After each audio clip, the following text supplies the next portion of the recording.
Alas 12 sa isang tanghali, huli kam ang pagpatay sa isang empleyado ng sikat na shawarma store sa Quezon City.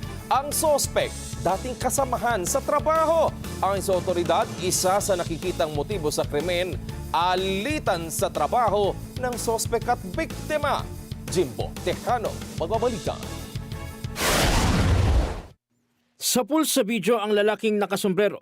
Nasapilitang kinakaladkad papasok sa kusina ang isang babae habang nagpupumiglas. Napasalampak sa sahig ang babae hanggang umabot ang dalawa sa bandang sulok ng kusina. Ang eksena nangyari mismo sa pinapasukan ng babae sa isang shawarma store sa isang mall sa Tandansora Avenue, Barangay Sangangdaan sa Quezon City, pasado alas 9 noong Sabado ng gabi. Kapansin-pansin na tila matindi ang pagtatalo ng dalawa. Maya-maya, isang bag ang hawak-hawak ng lalaki at saka isinuksok nito sa kanyang harapan. Pero, ang nakakagulat, isang patalim ang hawak ng lalaki sa kanang kamay nito at walang ano-ano biglang inundayan ng paulit-ulit na saksak ang biktima. Ayon sa pulisya, posibleng planado ang pagpatay sa biktima. Alam niya na kung ano yung work schedule, kung ano ang opening time at closing time diyan sa mall, at the same time dito sa store. Kaya sinadya nitong na suspect na puntan ang biktima sa ganong oras dahil alam niya na closing time itong biktima at wala nang ibang tao dun sa store.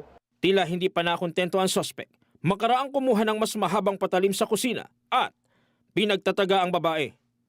Nagpambuno ang dalawa, nagkaagawan sa kutsilyo at patuloy na nanlaban ang babae sa pag-atake ng suspect.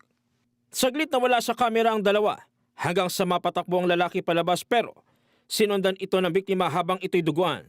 Pagbalik ng suspect, siya namang inundayan ng saksak ng biktima hanggang sa mapaatras at mapahiga ang dalawa. Hindi na nakuhanan ng mga sumunod na pangyayari. Ayon sa otoridad, walang nawala sa gamit ng biktima maging sa tindahan.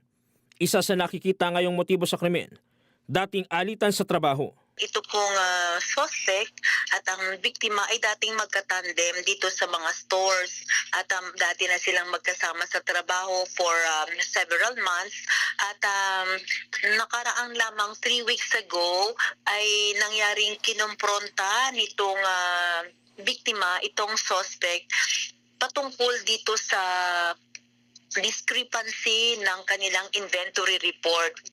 Sa ginawang masusing investigasyon, lumalabas na pumasok pa ang suspect sa kanyang trabaho noong araw na maganap ang karumal-dumal na krimen. Pero tila may kakaibang napansin ang katrabaho nito. Nung pumunta siya dun sa kanyang trabaho, mga 10 o'clock, nakita dun sa mukha nitong suspect yung mga kalmot. So may witness po na makapagsabi dun sa present na trabaho nitong suspect. Linggo ng umaga nang madiskubre na ang bangkay ng biktima na duguan, wala ng buhay at tadtad ng saksak sa kanang bahagi ng kanyang liig at ibang parte ng kanyang katawan. Agad ko tinawagan ng deputy ko na para i-verify yung area at pagdating nila sa area, hinanap nila yung nakakita di manunong pakamatay at nakita nila may duguan, agad kaming magpatawag ng PNP.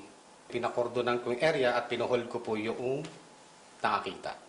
Kinilala ang biktima na si Laika Bernardo, 25 taong gulang na taga Quezon Province. Sa tulong ng CCTV at ilang gamit ng suspect gaya ng ID, nakilala ang lalaki na si Eduardo Lagulao Jr. na dating katrabaho ng biktima na sa ngayon ay patuloy na tinutugis ng otoridad. Sa mga nakakilala sa suspect na kung maaari ay makipag-ugnayan lamang dito sa ating mga kapulisan at kung mayroon man po silang may nalalaman dito tungkol sa insidente na ito ay maaaring pumunta lamang sa pinakamalapit na hustisya na himpilan ng pulisya sa kanilang lugar. Nakatakdang iburo ng labi ng biktima sa kanyang probinsya sa Quezon. Patuloy rin ang investigasyon ng otoridad sa nangyaring pagpatay. Jim Tejano, para sa mata ng Agila, matatag, matapang, matapat.